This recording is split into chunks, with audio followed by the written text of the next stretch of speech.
Lo lindo de ver esta carta que estamos estudiando, Primera de Pedro, es que tenemos a un apóstol escribiéndole a estas iglesias que están dispersas en esa región, amplia región de Asia Menor, Ponto, Galacia, Capadocia, Asia, Bitinia, y él sabe que estos creyentes están siendo perseguidos, están siendo maltratados, están sufriendo una hostilidad que tiene que ver con el día a día de ellos, al punto de que muchos de ellos, debido a esa hostilidad, están pensando aún en renunciar a su fe.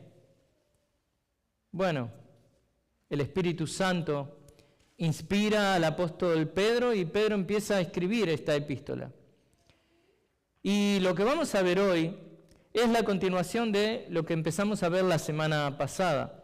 Estamos en el capítulo 4 y estamos viendo que ahora Pedro les está alentando a estos creyentes a que puedan soportar esta persecución, a que puedan soportar esta hostilidad, y lo hace de una manera muy, digamos, clara, visible ahí en la epístola. ¿De qué manera lo hace?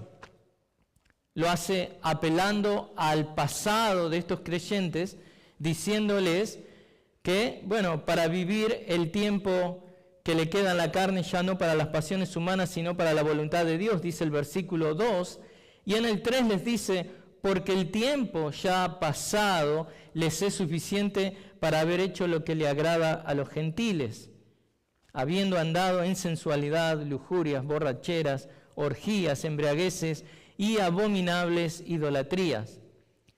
Entonces el apóstol Pedro recurre al pasado de estos creyentes para que ellos puedan armarse de aliento, para que se sientan motivados a poder vivir una vida en el presente que glorifique a Dios.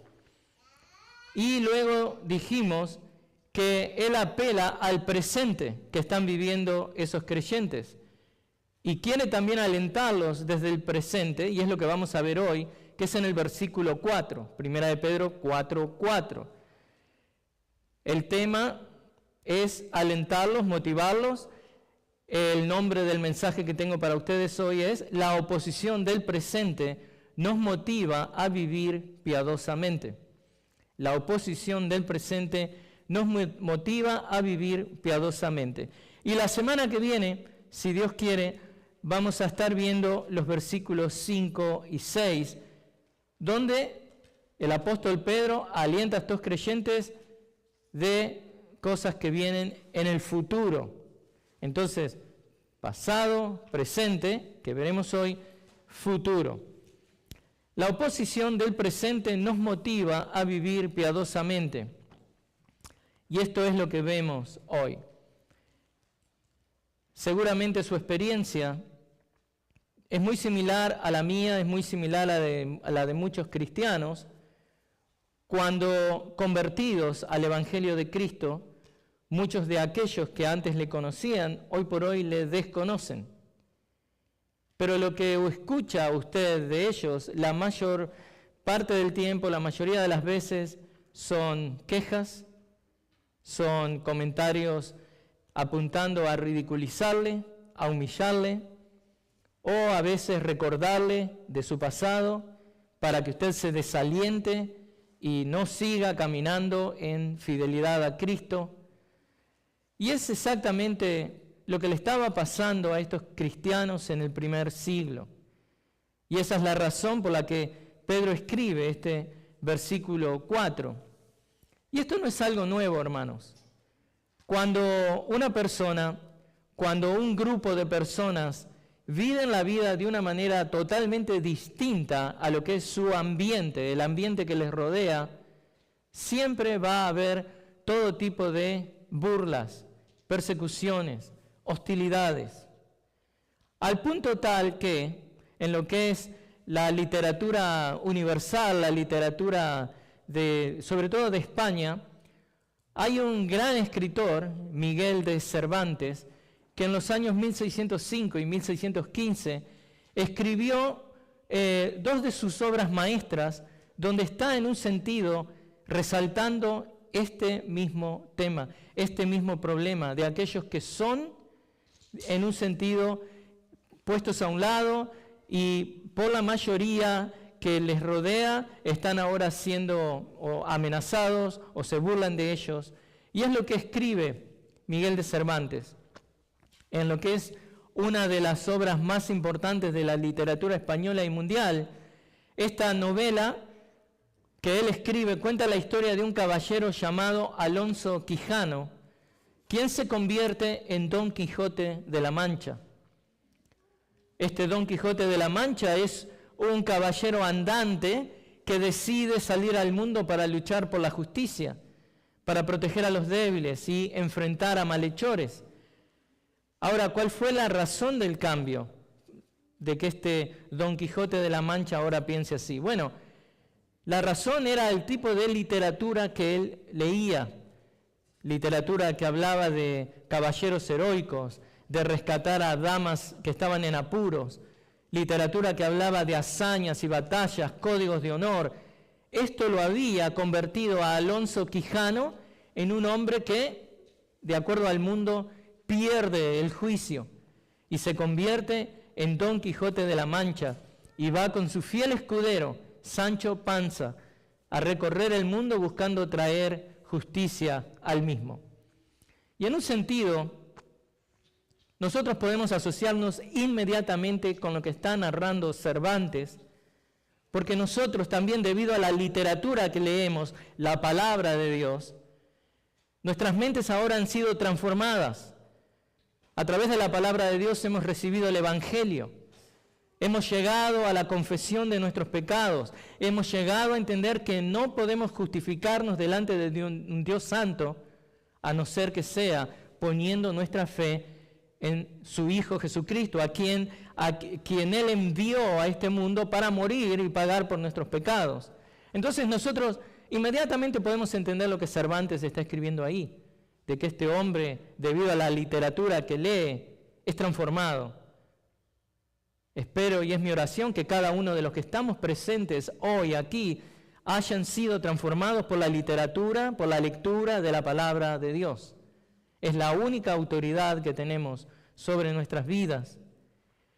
Pero este Don Quijote experimentó lo que experimentamos nosotros: burla de parte del mundo. Es ridículo lo que piensan. ¿Cómo en el siglo XXI alguien puede creer ese cuento de niños?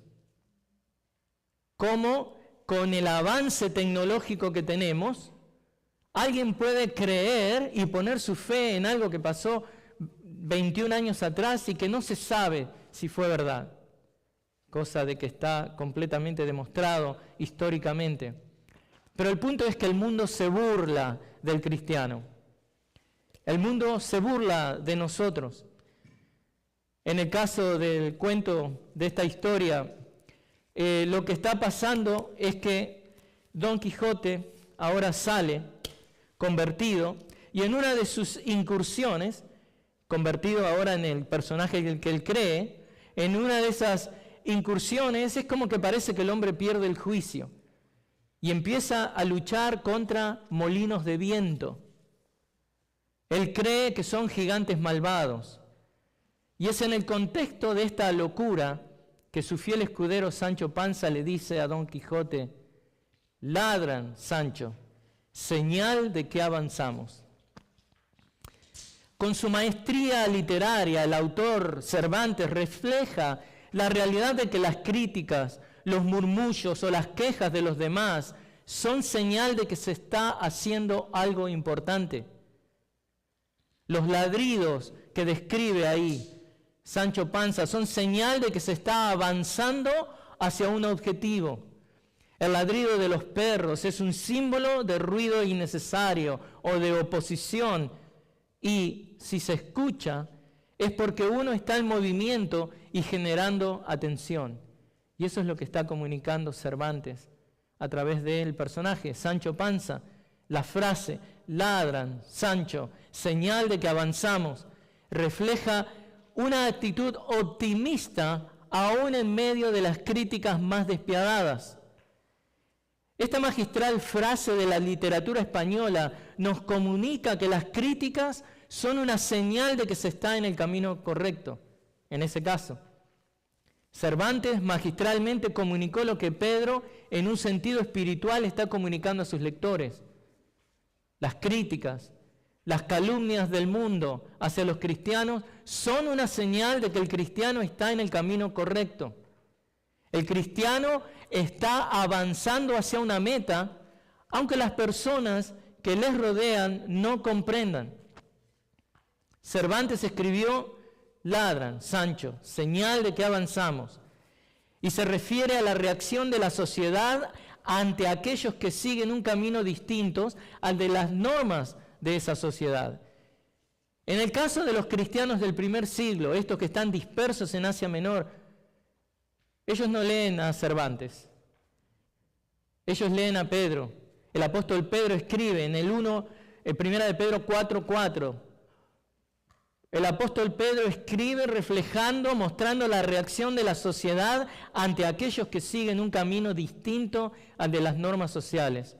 Y Pedro, si usted lee ahí conmigo, escribe: y en todo esto se sorprenden de que ustedes no corren con ellos en el mismo desenfreno de disolución y los insultan.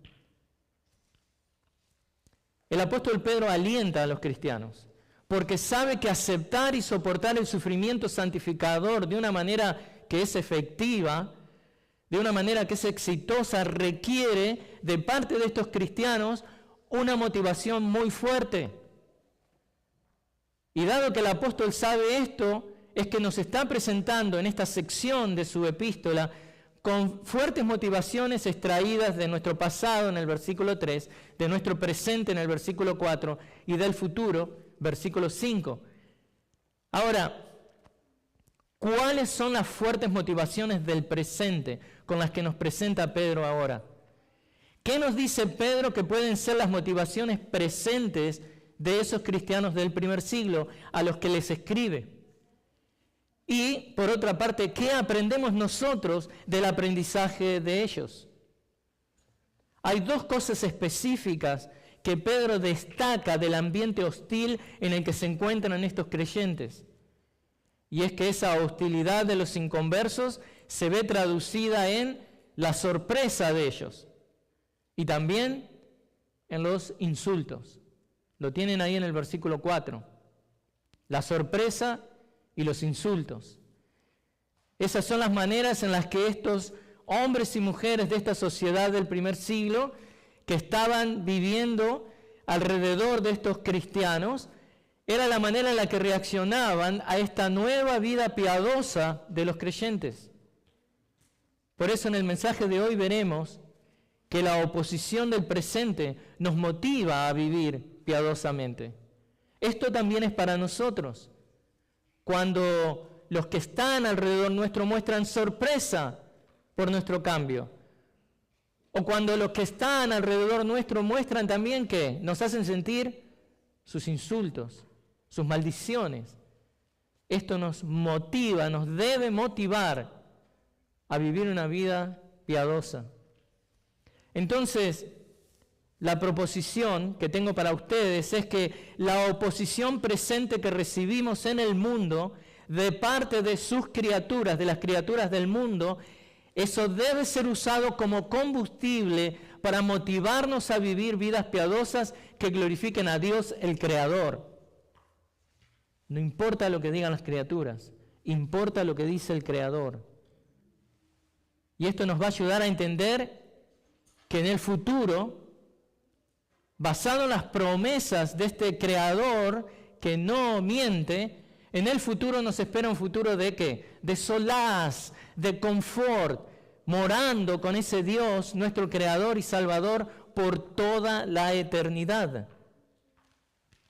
Por eso, hermanos, quiero comenzar contestando esta pregunta. ¿Cuál es la reacción del mundo ante nuestra piedad? ¿Cuál es la reacción del mundo ante nuestro testimonio piadoso, ante nuestras vidas transformadas, bueno, se sorprenden. Y esta sorpresa es expresada por Pedro con una palabra que significa, ¿sabe qué significa comúnmente o significaba esa palabra? Es ser huésped, vivir como forastero en casa ajena, ser tan extraño como esa persona que por ahí tac, tac, le golpea la puerta, entra, usted lo deja entrar o se mete de prepo y empieza a vivir ahí con usted y usted ni lo conoce. Eso es lo que comunica a Pedro. Estos hombres y mujeres del primer siglo están sorprendidos, están extrañados, y así se traduce como pensar que es extraño lo que está pasando con estos cristianos. Esto conlleva la idea de asombrarse.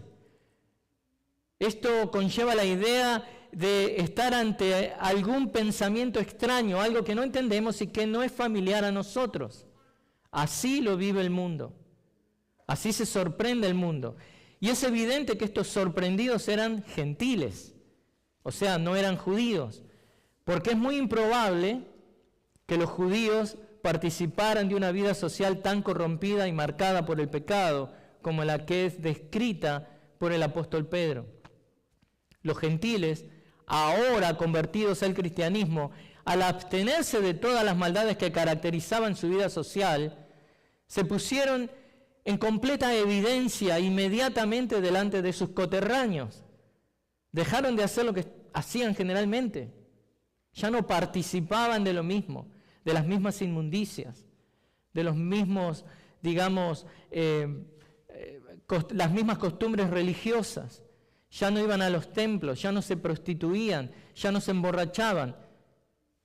Quedan inmediatamente reconocibles por el mundo que los rodea de que algo pasó y están sorprendidos. ¿Cómo sabemos? ¿De qué se sorprenden?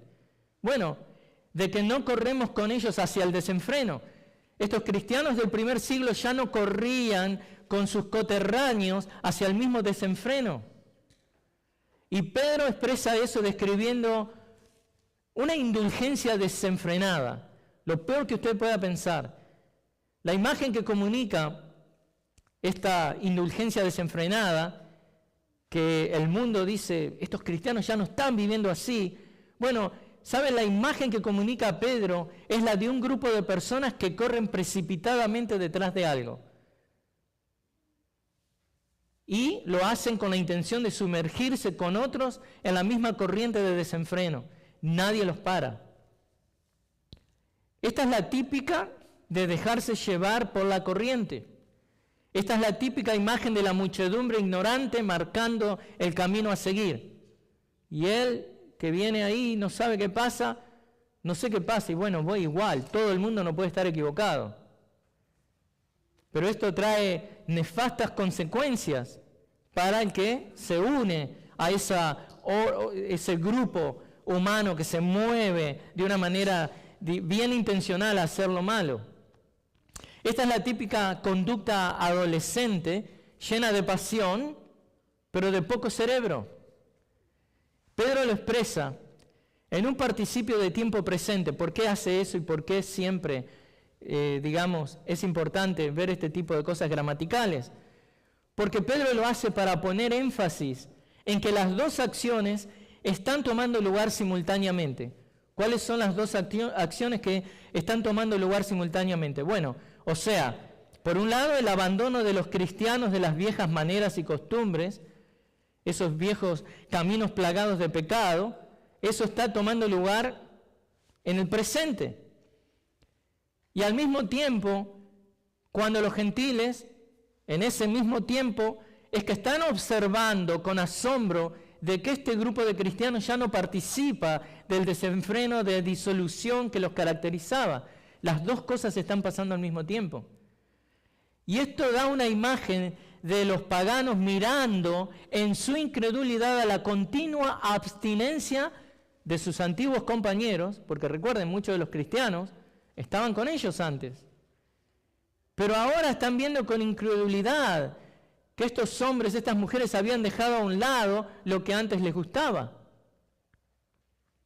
Y lo que les da más rabia a este grupo de gentiles, de inconversos, es ver que este no era un cambio pasajero. Esto era algo serio, esto era real. Esta gente había cambiado verdaderamente. Este es un cambio radical y permanente.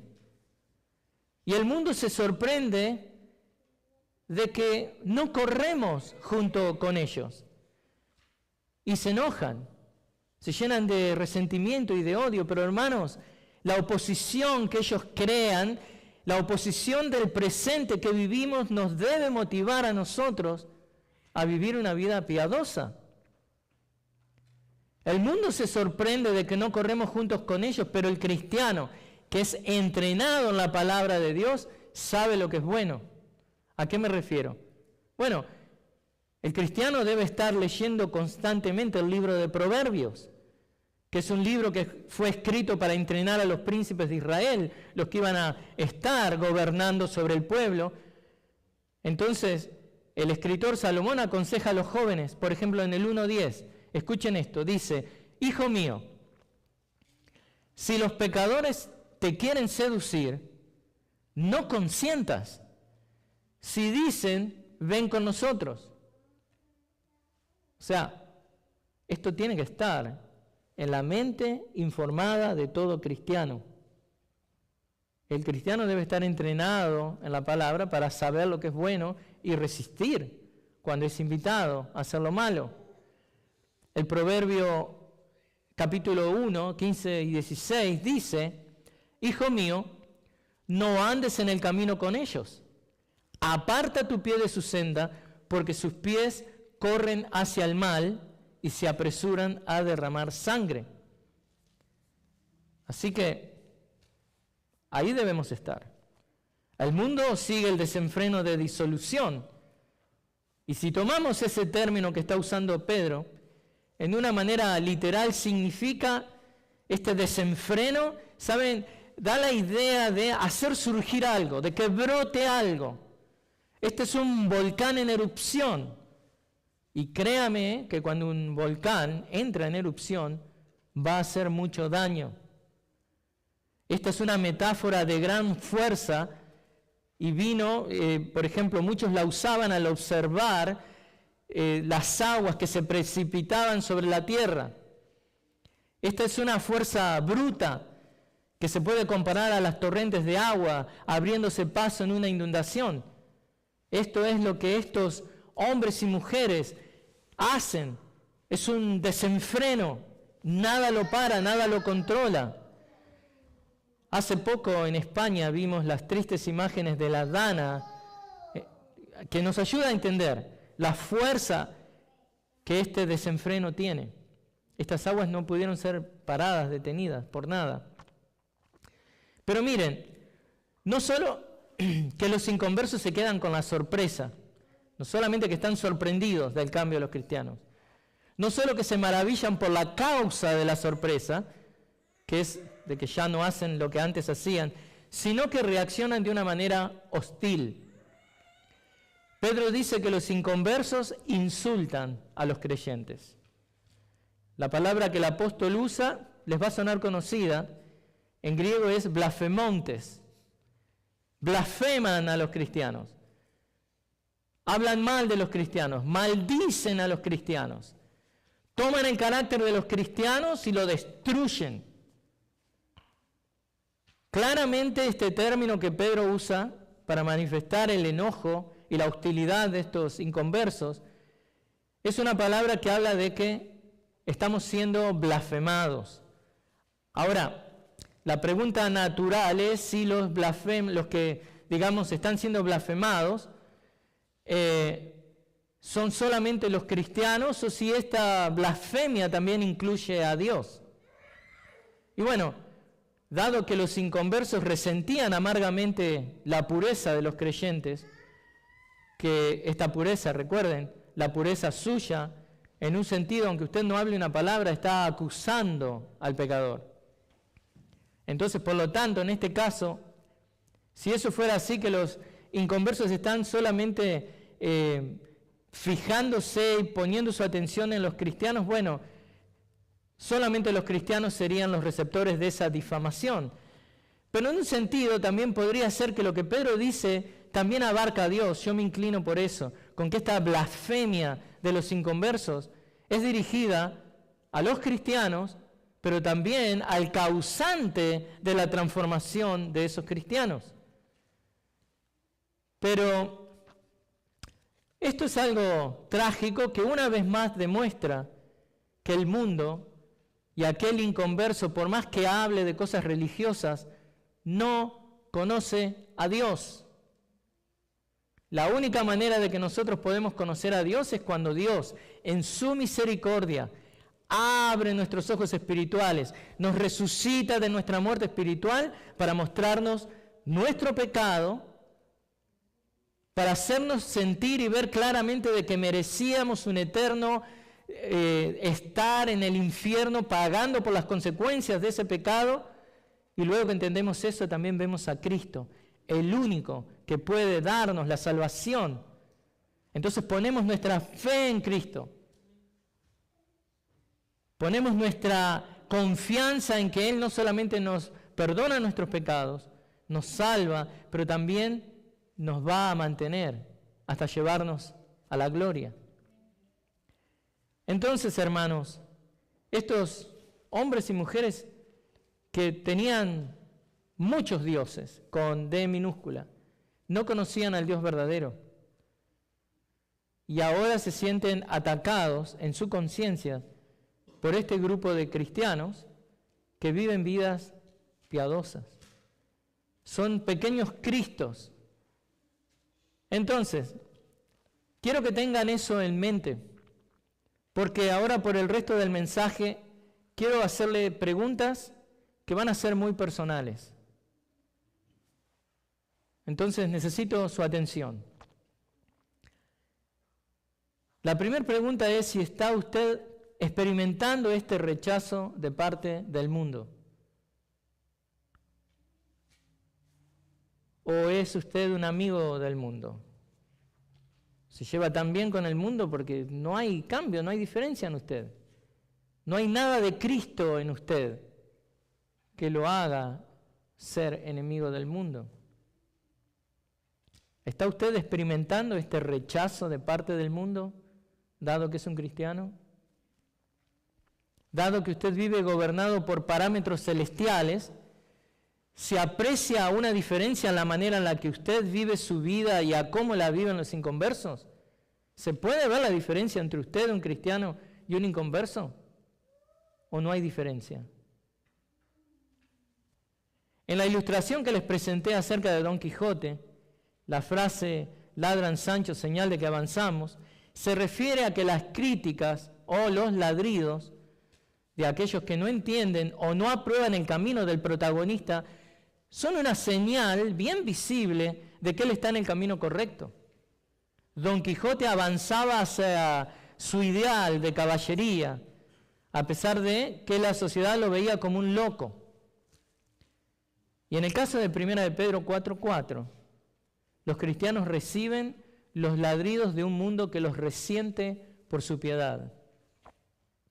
Los cristianos que se apartan de las conductas del mundo, como la disolución, como el desenfreno, son objeto de injurias por parte de aquellos que siguen estos mismos comportamientos. Siguen todavía en la disolución, siguen en el desenfreno, son todavía ese volcán en erupción, afectando a Dios y a medio mundo, a Raimundo y a medio mundo, no a Dios. Ahora, mi pedido para ustedes es que simplemente asegúrese de que las razones, de que si el mundo le está aislando, vamos a hacer de cuenta que usted me dice, bueno, sí, estoy aislado. Bueno, asegúrese de que las razones de ese aislamiento por parte del mundo no está basado en su simple buena conducta moral. Porque recuerden, hermanos, hay hermanos cristianos verdaderos que todavía están creciendo en su fe y todavía moralmente tienen cosas que Dios está corrigiendo. Y si usted compara a ese hermano, sobre todo nuevo en la fe, con un inconverso de buena moral, Por ahí el que se ve mejor es el inconverso de buena moral, pero está muerto en sus delitos y pecados. ¿Usted entiende eso?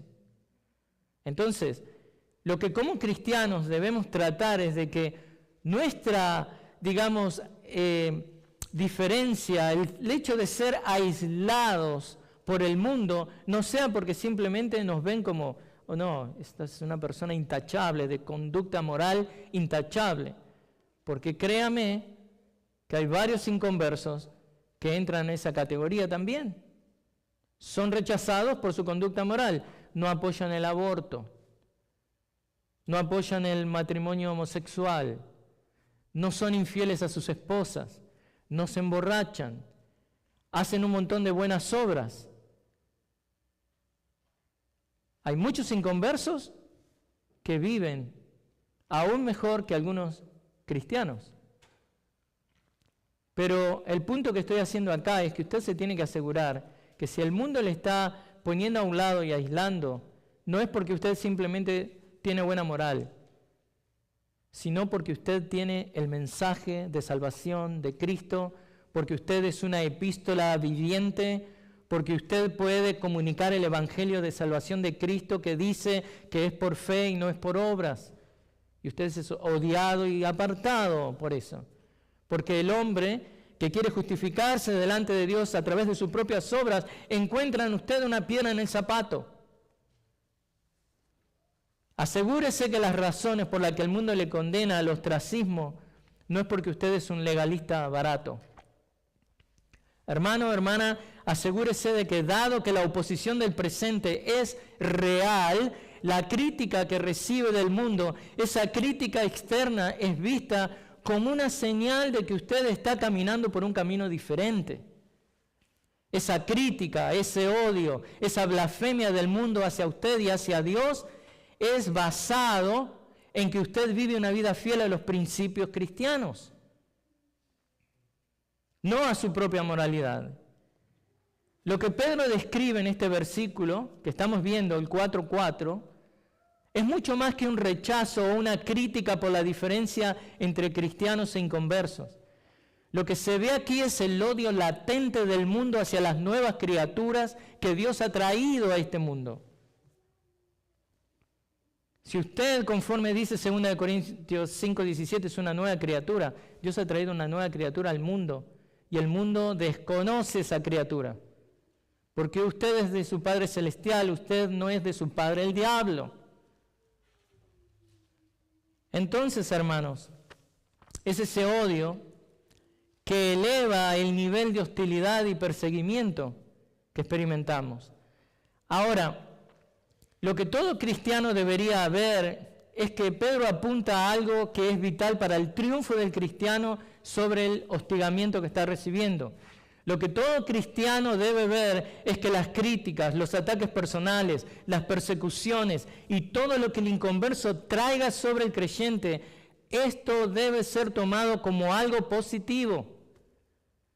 Esta oposición del presente debe ser tomada como una confirmación de que el cristiano está haciendo bien las cosas para la gloria de Dios. Si el tipo de cristianismo que usted practica no es ofensivo al mundo, hay algo mal con su vida.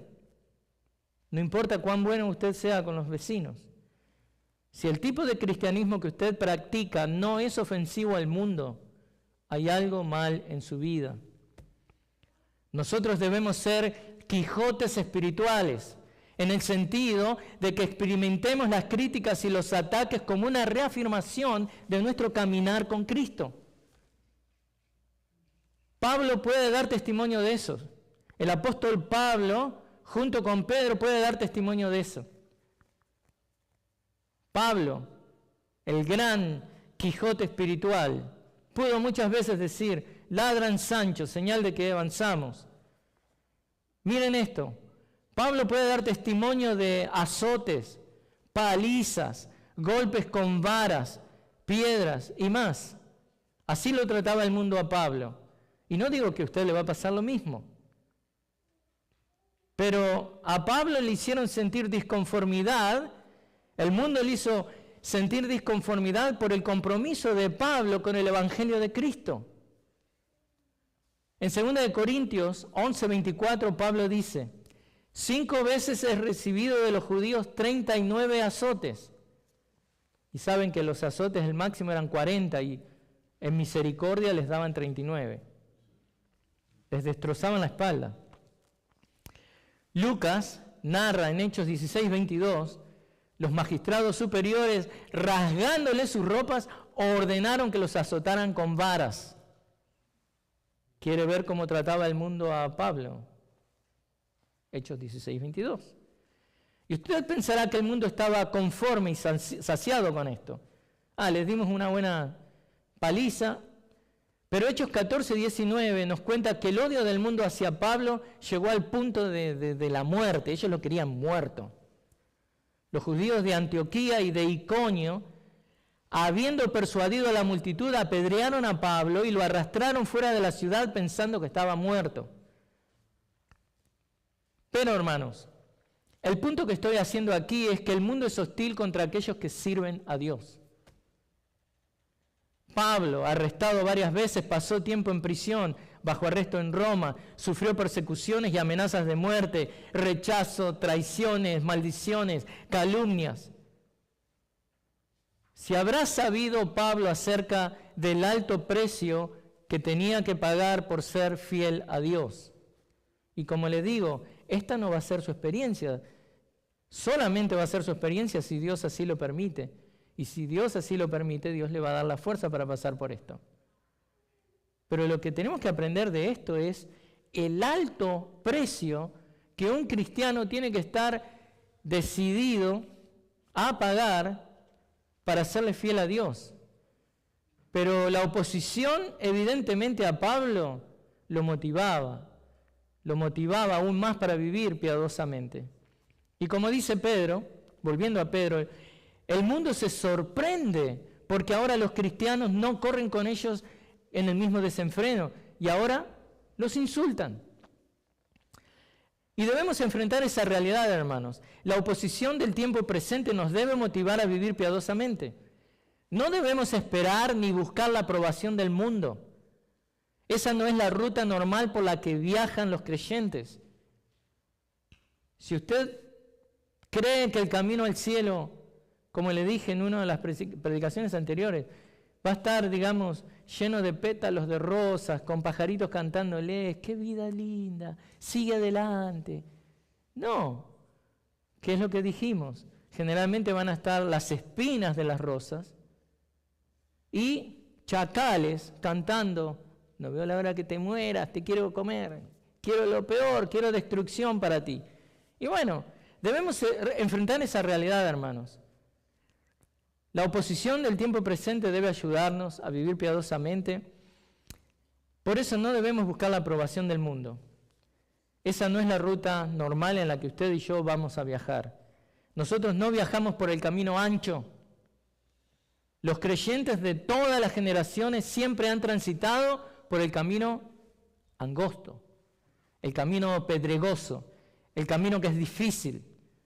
En cualquier época, en cualquier edad de la historia, los hijos de Dios han sufrido hostilidad y persecución. Esto es lo que claramente nos dice el escritor de Hebreos, cuando escribe en Hebreos 11, 38 al 40. Otros fueron torturados, no aceptando su liberación a fin de obtener una mejor resurrección. Otros experimentaron insultos y azotes y hasta cadenas y prisiones. Fueron apedreados, aserrados, el caso del profeta Isaías, tentados, muertos a espada, anduvieron de aquí para allá cubiertos con pieles de ovejas y de cabras, destituidos, afligidos, maltratados, de los cuales el mundo no era digno, errantes por desiertos y montañas, por cuevas y cavernas de la tierra. Qué lindo, ¿no? Y nosotros estamos ahí, somos del mismo grupo. Gracias a la misericordia de Dios no estamos experimentando nada de eso. Pero la fidelidad a Dios y caminar en línea recta, caminar por el camino difícil, mientras transitamos este mundo, es ese. Y por ahí el día de mañana nos toca. Esperemos que no le toque a nuestros hijos. Pero lo que tenemos que aprender de que si eso fuera lo que Dios permite que vivamos, esa oposición de tiempo presente que usted vive debe motivarlo a vivir piadosamente. Ya no pertenecemos al mundo. Este mundo caído ya no es digno del verdadero cristiano. ¿Escuchó eso lo que dice ahí? Versículo 38, de los cuales el mundo no era digno. Y no importa cuán vil de una persona usted haya sido, ladrón, homosexual, mentiroso, asesino, no importa lo que usted haya sido, pero Pablo claramente dice, esto eran algunos de ustedes. Pero ahora han sido renovados, cambiados, santificados. ¿Y saben qué? Al punto de que su influencia alrededor de las personas que usted vive en este mundo va a ser tal para la gloria de Dios que cuando su presencia sea quitada de en medio de ellos, usted también va a ser parte de estos que el autor de Hebreos dice, de los cuales el mundo no era digno. Es la obra de Dios, hermanos. No es nuestra propia obra, no es nuestra propia justicia, pero es la obra de Dios. A donde sea que este cristiano vaya, usted, yo y estos cristianos que vivían acá, somos una representación de Cristo. Y el mundo odió y odia a Cristo. Entonces, ¿qué va a pasar con nosotros? Bueno, ¿cómo deberíamos aplicar este pasaje a nuestras vidas? Entremos en eso, concluyendo el mensaje. Bueno, empecemos por recordarnos lo que Pedro nos ha comunicado. La oposición presente que recibimos en el mundo de parte de sus criaturas debe ser usado como un combustible, como una motivación, como un aliento para vivir vidas piadosas que glorifiquen a Dios, al Creador. ¿Qué importa lo que digan las criaturas? Pensemos lo que Dios, el Creador, quiere para nosotros. Porque esto nos va a ayudar a entender que lo que nos espera como promesa de este Creador Salvador es un tiempo futuro de confort, de solaz, donde estaremos morando delante de la presencia de Dios por toda la eternidad. Entonces, hermanos, este versículo 4:4 de Primera de Pedro debe ser un llamado a la santidad y a la separación del mundo. No temamos al mundo, no estemos enamorados del mundo, temamos a Dios, amemos a Dios. La santidad personal del cristiano es lo que marca su diferencia de un mundo caído, de un mundo que está sumido en pecado. La separación del pecado es un requerimiento esencial para todo cristiano. Y esa separación se vuelve la razón por la que el cristiano corta todo tipo de lazos con el mundo. Si usted todavía tiene un amigo que le hace caer, corte esa relación.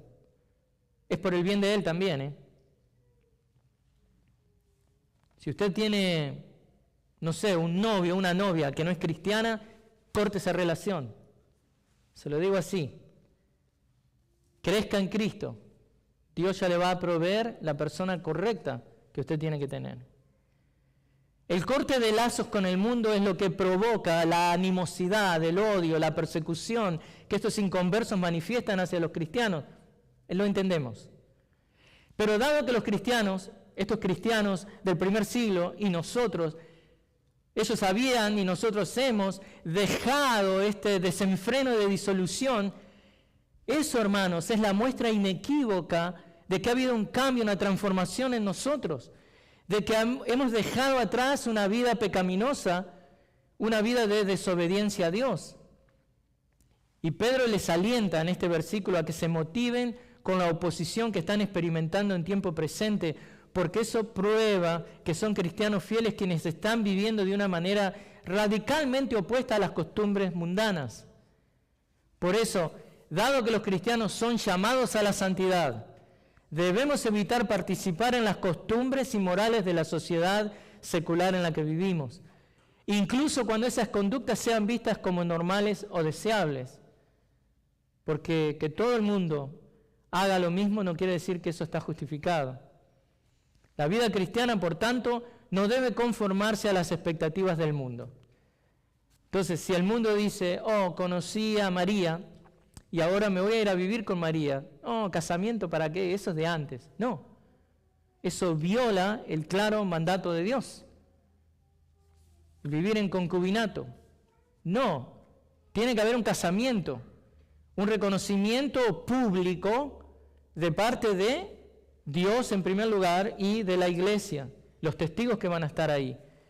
Y hoy en el mundo, oh, cohabitación, concubinato, es lo mismo. Todo está bien.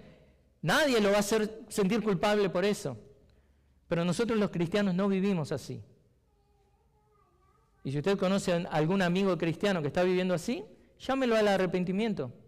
Dios le va a perdonar y Dios le va a ayudar y Dios lo va a restaurar. Y ese amigo o amiga va a estar en el lugar que tiene que estar. Miren, cuando hablamos también de que no debemos conformarnos a las expectativas del mundo.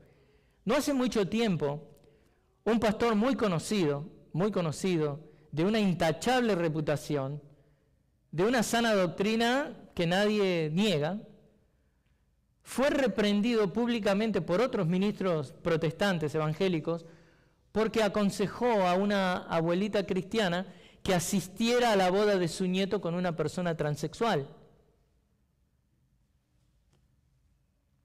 A lo que yo estoy de acuerdo con que haya sido reprendido este ministro, que no se arrepintió. Dice, no, yo creo eso. Bueno, estoy seguro también que el apóstol Pedro también lo hubiera reprendido. Porque no podemos olvidarnos de que los cristianos no debemos conformarnos al mundo. Es una triste realidad de que muchas personas con sana doctrina la dejan a un lado, comprometiendo la verdad a modo de no perder una amistad, o no perder un favor de tal o cual persona. Es una triste realidad de que para muchos cristianos las relaciones personales triunfan y son más importantes, triunfan sobre la defensa de la verdad. Ah, no quiero perder la amistad de Marquitos. Pero no defiendo la verdad. No le digo a mi amigo lo que tiene que hacer, ¿no? Pero hermanos, no debemos olvidar que vivir de acuerdo a los principios bíblicos inevitablemente nos hará enemigos del mundo. Y si el mundo nos muestra hostilidad debido a nuestra asociación con Cristo, entonces somos bienaventurados. En este versículo de 1 de Pedro 4:4, el apóstol menciona que aquellos que abandonan las prácticas del mundo serán injuriados, calumniados, ridiculizados. Pero como vimos, para los cristianos informados con la palabra de Dios, este sufrimiento no solo es algo que esperamos, sino que es parte integral de la vida cristiana. Este tipo de oposición ha sido la experiencia de cada generación de cristianos y no va a ser lo distinto con nosotros. Pero, hermanos, ¿ha pensado qué sería de su vida si usted se dedica a vivir una vida piadosa?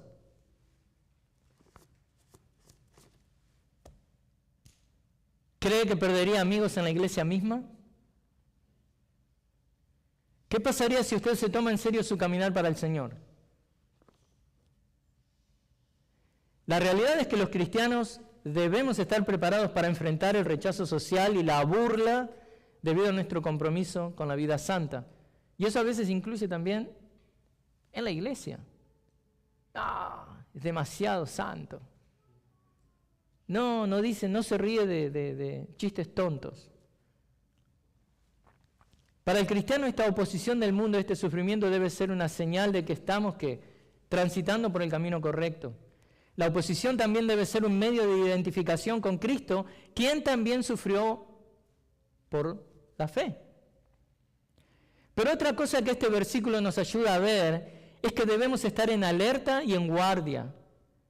¿Contra qué? Contra la moralidad, o mejor dicho, la inmoralidad del mundo. Debemos entender que cuanto más malvado se vuelve el mundo, cuanto más oscuridad, digamos, les envuelva, les rodee, les acobije, nuestra luz de Cristo será más molesta para ellos. Miremos a nuestro alrededor. ¿Qué vemos? alcoholismo, inmoralidad sexual, homosexualidad, atrocidades sexuales, todo tipo de perversiones, ¿cómo cree que reaccionarán estas personas que están sumidas en esa oscuridad si usted viene y les alumbra el Evangelio de Cristo? ¿Cómo reacciona un roedor cuando en la oscuridad está tranquilo comiendo algo y viene usted con la luz? Pero obviamente, seguramente van a estar molestos, se van a resentir con usted, lo tratarán de homofóbico y de tantas otras cosas. Pero, ¿qué va a hacer usted? ¿Se dejará intimidar? No. Usted ha nacido del Espíritu Santo de Dios. Usted ahora tiene un valor que antes no tenía. Claro ejemplo, los apóstoles, antes y después de la venida del Espíritu Santo, cuando el Espíritu Santo pasa a morar en ellos. Un cobarde como Pedro pasa a ser un revolucionario, en el buen sentido de la palabra, porque ellos también entienden lo que nosotros debemos entender, las palabras de Cristo. No teman a los que matan el cuerpo, pero no pueden matar el alma, más bien teman a aquel que puede hacer perecer tanto el alma como el cuerpo en el infierno. Entonces, ¿qué va a hacer usted? Usted va a temer a Dios. Usted hablará la verdad en amor. Entonces, vamos a tener una aplicación final para esto. Los cristianos debemos esperar el rechazo y la hostilidad del mundo. Estemos de acuerdo en eso. Los cristianos debemos seguir viviendo de acuerdo a la santidad y la justicia de Dios, aunque el mundo nos mire con desdén y hostilidad. Los cristianos debemos siempre negarnos a participar de las actividades pecaminosas del mundo, aunque esto provoque rechazo, burla, persecución. Los cristianos no debemos desanimarnos por el desprecio del mundo. Los cristianos debemos regocijarnos en la oportunidad de sufrir por causa de Cristo, sabiendo que tal sufrimiento es una señal de su identificación con Él. Si estamos sufriendo por causa de Cristo, estamos siendo identificados con Cristo. Los cristianos debemos demostrar alegría, gozo, esperanza en nuestras vidas para marcar un notable contraste con lo que es la desesperación del mundo. Por eso, hermanos, la oposición del presente debe motivarnos a vivir piadosamente, porque nuestra recompensa final no se encuentra en la aprobación de los hombres, sino que se encuentra ¿en qué? En la aprobación de Dios. Y lo que vimos hoy, 1 Pedro 4:4, nos enseñó que nuestra recompensa final no se encuentra en la aprobación de los hombres, sino en la aprobación de Dios. Y es ahí donde usted tiene que estar. Y tiene que pedirle a Dios, si se ha estado quejando, Señor, esta oposición, estas burlas, todo esto que estoy experimentando me desalienta. Bueno, creo que el mensaje de hoy le ha servido para ver que la oposición del presente, la que está experimentando en tiempo presente, debe motivarlo a usted a vivir una vida de piedad. Oremos juntos. Señor, te damos gracias por haber abierto tu palabra y haber sido alentados con la misma, Señor. Ayúdanos a vivir vidas gozosas más allá de la oposición que enfrentamos del mundo, sea de seres queridos, de familiares, de amigos, de empleados que trabajan junto con nosotros, a lo mejor en la escuela, en cualquier tipo de lugar, Señor, universidades, el tipo de lugar que sea que tú nos has puesto, donde nos movemos y tenemos influencia, ayúdanos ahí a ser fieles a ti, a vivir vidas piadosas, más allá de que encontremos oposición. Ayúdanos a tener la mentalidad de Cristo para poder abrazar estas persecuciones, estas hostilidades, con una actitud, Señor, de gozo y alegría, sabiendo que esto te glorifica a ti. Oramos en el nombre de Cristo. Amén.